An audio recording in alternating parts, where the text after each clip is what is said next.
So last week, the parsha centered around the highest point in our history, no doubt, the covenant at Sinai, the Aseret HaDibrot being delivered, the Jews experiencing God, seeing, hearing, and really being elevated to an altogether different spiritual level. And then this week, we're dealing with torts. And for those of you who are looking forward to some cream cake, it's without the E.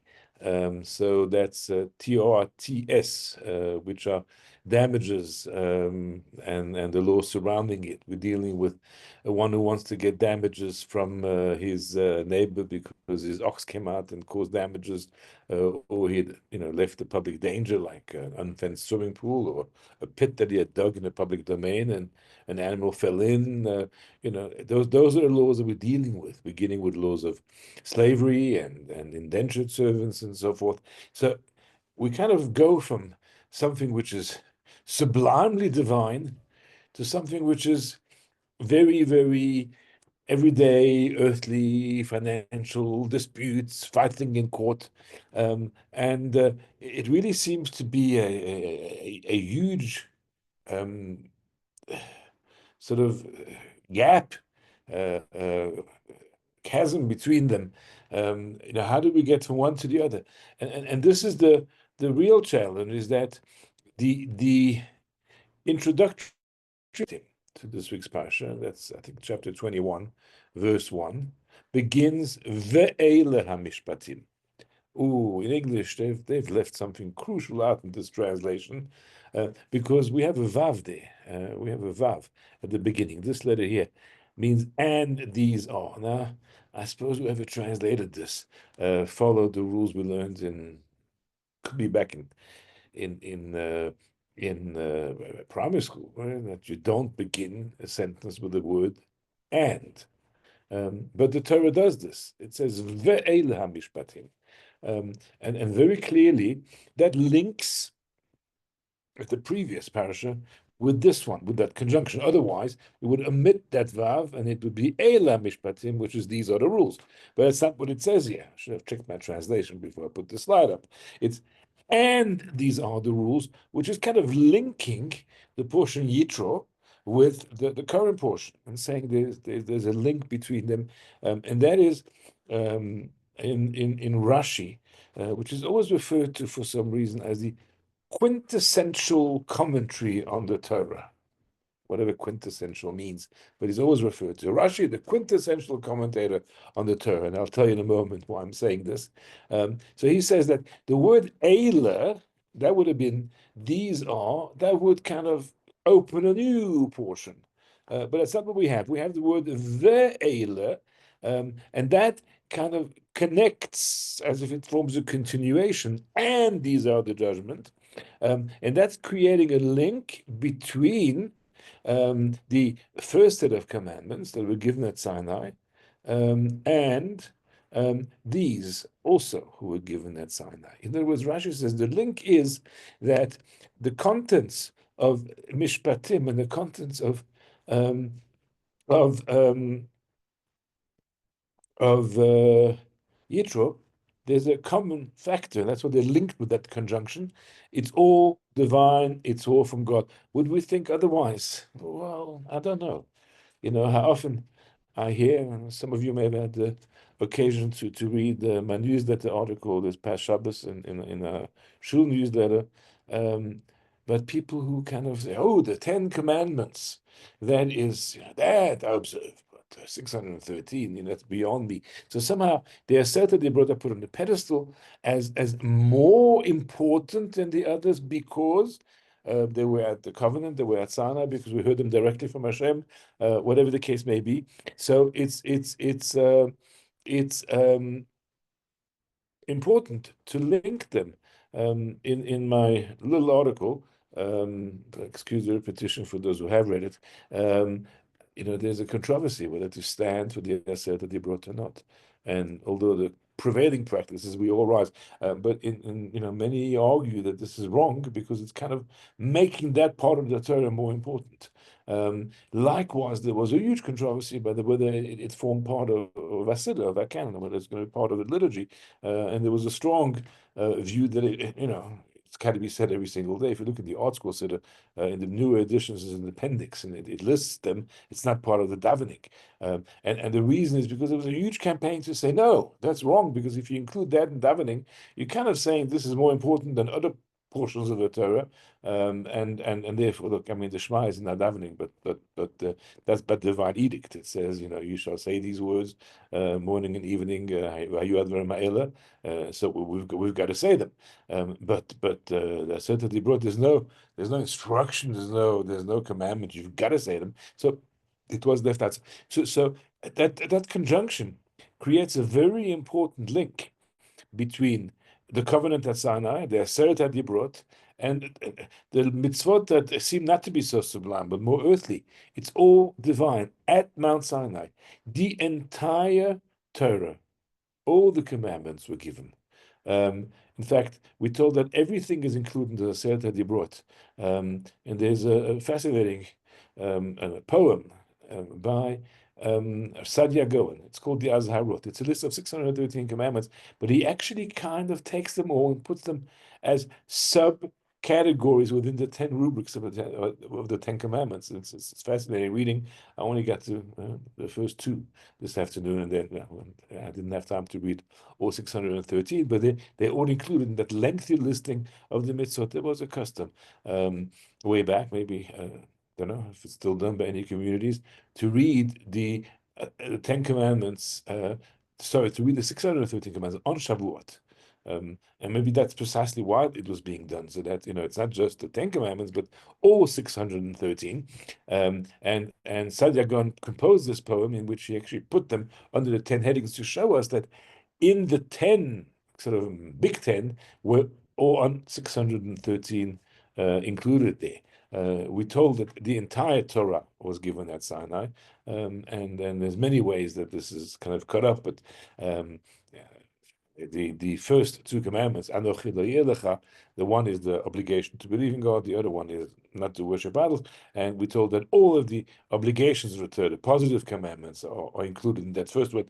All of the prohibitions are included in the lo yelecha, the thou shalt not, and so forth. There are many ways in which the entire 613 are in. So it's important to create that connection between the covenant at Sinai and laws that dictate how much damages you're going to have to pay if your ox goes out there and grazes in your neighbor's field, and those laws would seem to kind of be illogical, and maybe our logic has been influenced by divine logic, but the point is they're all Torah laws. It's not earthly laws. It's not man-made laws. And in fact, when two Jews have a dispute, they are specifically prohibited to go to a secular court. But they need to bring that court to a Beit Din, to Dayanim. They're going to judge according to Torah law, because Torah law is divine, and secular law, the law of the land, is man-made. So to the extent that both parties are happy to go to the Beit Din and will submit to their ruling, that's the way it has to happen. And then, in fact, the Beit Din put out an article, I don't know if it reached all corners of South Africa, written by Diane Slasky, where he explains this obligation. It's based on the first verse in the parasha that we just read. It says, "These are the commands you shall set before them," and from there we learn that judgments must be set before them, as in the Dayanim. Now, that kind of links the two portions very neatly. That is, we're going from Mount Sinai to Torts. We're going from reading about the revelation and the mountain smoking and God speaking, straight into what's the law if you've purchased a slave, and how must he be treated, and when does he go to freedom. The problem is there is a little kind of buffer in between the 10 commandments and the portion of Mishpatim. It doesn't go straight from one to the other. And there's a law here at the very end of Yitro. That's Exodus 20, verse 23, the last one, that says, "Do not ascend my altar by steps, that you naked may not be exposed upon it." So this is where we derive the rule that the Mizbeach, that's the altar, they couldn't have steps. It had to be a ramp that went up, and ostensibly the reason given is that would expose. When you take steps, you kind of expose yourself, and that's kind of an insult, a lack of respect to the Mizbeach, to the altar. So therefore, you're going up a ramp. But the point is, that's the last verse of Yitro, and from there we go straight into Ve'ela Mishpatim. So, why the interruption and why that verse as the intro, so to speak, to the portion of Yitro? So Rashi continues with the top line there. If this be so, why is this section dealing with civil laws placed immediately after that commanding the making of the altar? To tell you, you should seat the Sanhedrin in the vicinity of the temple. You should seat the Sanhedrin in the vicinity of the temple. So, in fact, the highest court, that's the Sanhedrin, the top court, actually had chambers in a room called Lishkat HaGazit, or the Chamber of Hewn Stone. It was an area in the Beit HaMikdash that was dedicated for that Sanhedrin to be in session at all times, during, I don't think 24 hours, but during daytime hours, while the Beit HaMikdash was operational, the Sanhedrin had to be there all the time. Now, what's the connection? What's the connection? Well, the Beit HaMikdash is the source of Torah. From there, the light of Torah emanates to the entire world. So in the temple, you have two components. You have the written Torah, which was in the form of the tablets of the law, the Aseret HaDibrot, that were kept in the Holy of Holies. We thought there was a Torah there as well.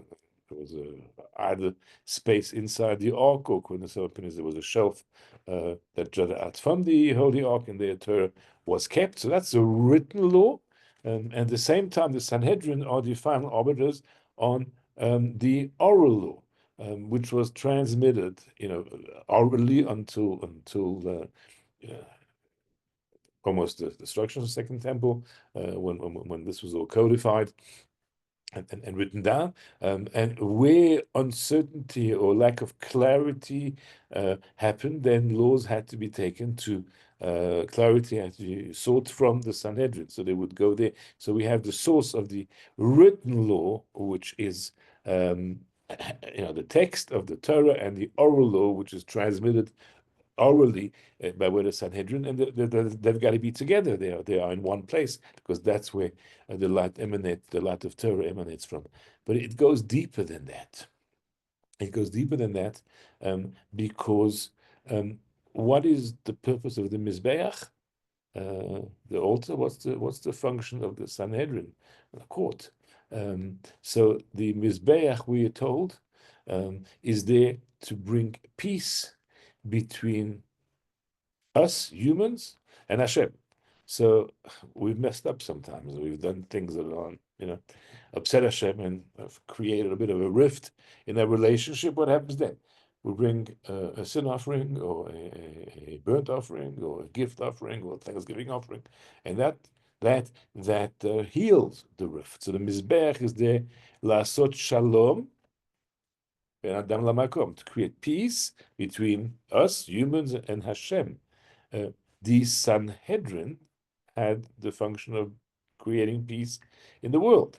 When you have a dispute with a fellow, then that can lead to very serious lack of peace, rifts in the community, and you come to a Sanhedrin, and they rule and they're able to restore peace by giving them. So when Rashi says there's a connection between Mizbeach and Mishpatim and judgments and court rulings, it goes deeper than just geographical proximity. They very much fulfill dual functions. But that same question What's the connection between the Mizbeach and the Sanhedrin, judgments, and the altar? Is actually raised in the Talmud, and that would be in the Talmud in Sanhedrin, page 7b. And the Talmud says the following: Bar Kapara. This is based on the interpretation of this verse. From where is the manner derived that you must be temperate in judgment? Because it says, neither shall you go up steps unto my altar. Right after that, now these are the ordinances that you shall set before them. So there's got to be a link. Okay, it's the not going up by steps onto the altar, and then these are the ordinances. What does it mean to be temperate in judgment? It's famous Mishnah in Pirkei Avot, that's quite familiar. Very first Mishnah talks about the transmission of the Torah from Sinai down to Joshua and so forth. Men in the Great Assembly said three things, and the first of the three things is Hevu metunim badin, be patient in the administration of justice. What does it mean to be patient in the administration of justice? So here we go. This is not Rashi. This is a commentary called Ovadia of Bar Tanura, and I was joking before when I said Rashi is the quintessential commentator on the Torah. Ovadia Bar Tanura is the quintessential commentary on Mishnah, on the Mishnah. And once you get to the Gemara, then Rashi regains his place. But on the Mishnah, the master of commentary and of understanding, from primary school onwards when I started learning, it was first Chumash with Rashi, and then it was Mishnah with Bar Tanura. He says, when a case comes before you, 2 or 3 times, don't say, I know the ruling. I've done it before. Rather be discerning, deliberate before you decide the case. So don't rush.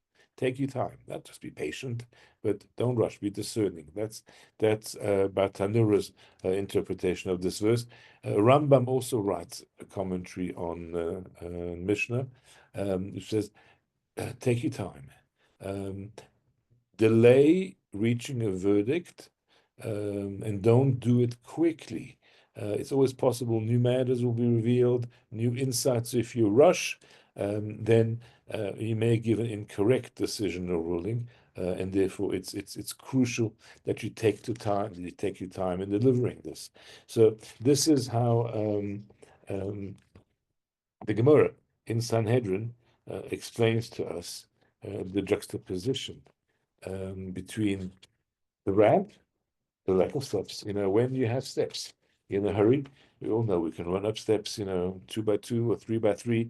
It's easy to rush up steps. If it's a ramp, it's going to force you to go, very gradually, and you can't do it quickly. So that's what Rashi actually explains in the Gemara there, and says that's why just as you ascend the Mizbeach gradually and gently, you can't run up it. It's not as easy because it's a ramp.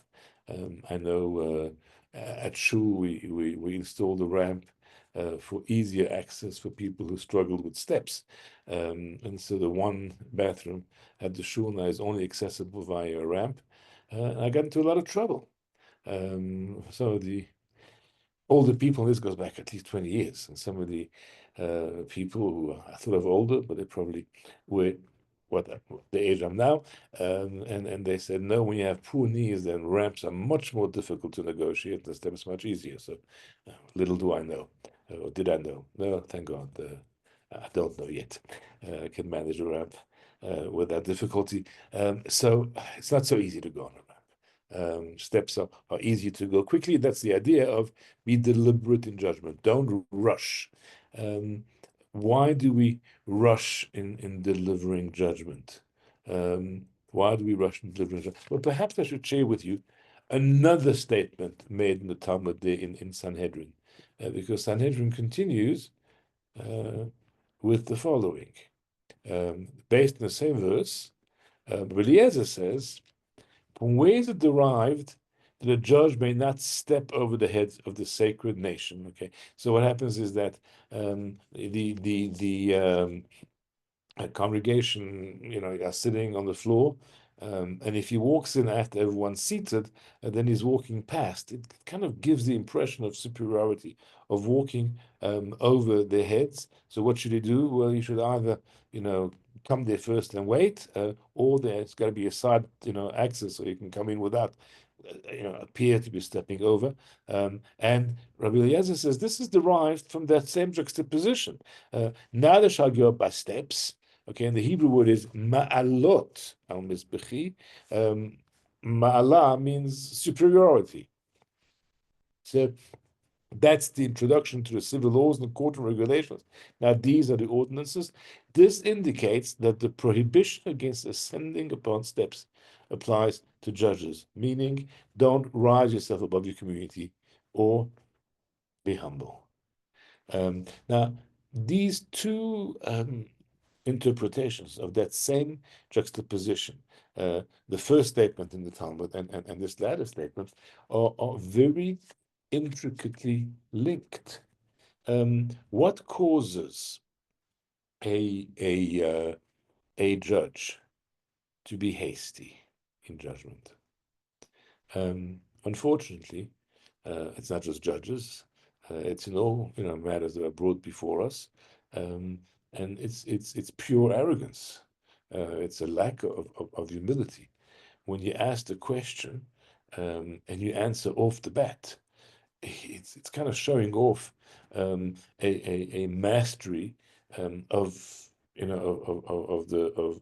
the knowledge, and this is why when dealing with Torah um, rulings, a judge cannot be hasty. Sometimes it's tempting. I mean, there's the famous story told about a great Rav, and a woman came in and she had a very big shaila, but it was something ludicrous, like the calf ran into the kitchen while I was cooking milchik. Now, may I eat the dairy dish? And the rabbi, turns to the shelf and he takes down on the big volumes of the Shulchan Aruch, and he opens it up and he consults it back and forth. And after, a lengthy perusing of his holy books, he turns to her and he says, "Tell me, how long was the calf in the kitchen?" She says, "No, I chased him out right away." He says, "Okay, it's fine. The food is kosher to eat." And the students are sitting there among around their rabbi, and they kind of in absolute shock. What kind of shaila, is this? A calf ran into the kitchen while you're cooking, dairy. That's not even a question. Um, and the rabbi said, if I dismiss her, she'll never ask again. I said, that's a nonsense question, or I would say right away, kosher. Then, she wouldn't understand. She wouldn't appreciate the importance of when there's a real shaila asking. I had to give a question value, and that's one of the aspects of being deliberate in judgment, is showing respect to the people in front of you, whether it's a single person asking a shaila or two people having a dispute, and by quickly dismissing the question as elementary and basic, and that's sheer arrogance on the part of the person who's answering the question. As I said, it's true in all fields, that when we're really familiar with something, then we're quick to dismiss. And arrogance also makes you answer quickly. In halacha, in halacha, um, not everything is clear cut. And sometimes there are nuances, there are details that can easily be missed if one is not deliberate in dealing with a question. So you've got to hear it out and think it through and discuss it with others. Um, and there may be a very small nuance, that makes all the difference in the world. And sometimes you forget to ask all the questions because you're in a hurry, because it's a lack of respect to the person who is asking the shaila, and it's a lack of intellectual humility. So there are the two interpretations in the Gemara about the juxtaposition of the Mizbeach, the altar and its ramp, and the judges and how they have to give rulings. The first one was they must be slow in delivering their rulings. They mustn't run up the steps, but rather slowly, deliberately walking up the ramp to reach their conclusions. And at the same time, the second interpretation that's saying the judges mustn't raise themselves above their community. They must, remain humble. And we can see now how these two are really two sides of the same coin. That the only way that you can really be deliberate in your decisions and reach decisions that are well thought out is with proper intellectual humility. So this is the lick. So let's just quickly wrap up. Link between last week's parasha, Sinai, and this week's parasha, Mishpatim, joined by a conjunction, Ve'ela. Rashi says, number one, that is juxtaposition of place, altar, and high court in one place, and we discussed, what the implication of that is and the importance that is, and then we went on to saying, but what about the Talmud's interpretations? And there were two. One has to do with deliberate judgment. The other one has to do with the humility of the judges, and of course, these two very much link up. And the major connection between the two portions is that just as the Aseret HaDibrot were given at Sinai, so were all the laws contained in Mishpatim as well. Have a wonderful evening. Thank you very much. Thank you, Rabbi. Thanks As very I much, mentioned, Rabbi. you Have a yet wonderful trip. no Yes. share Keep next up week. lots of nachas. It was a And enjoy. birthday. And travel safely. Yes. Sorry, thank you very much. We'll see you 3 weeks' time. Back, same place, same time. Have a good Thank night. you, Rabbi. Bye-bye. Take Thanks, care. Rabbi. Bye. Bye.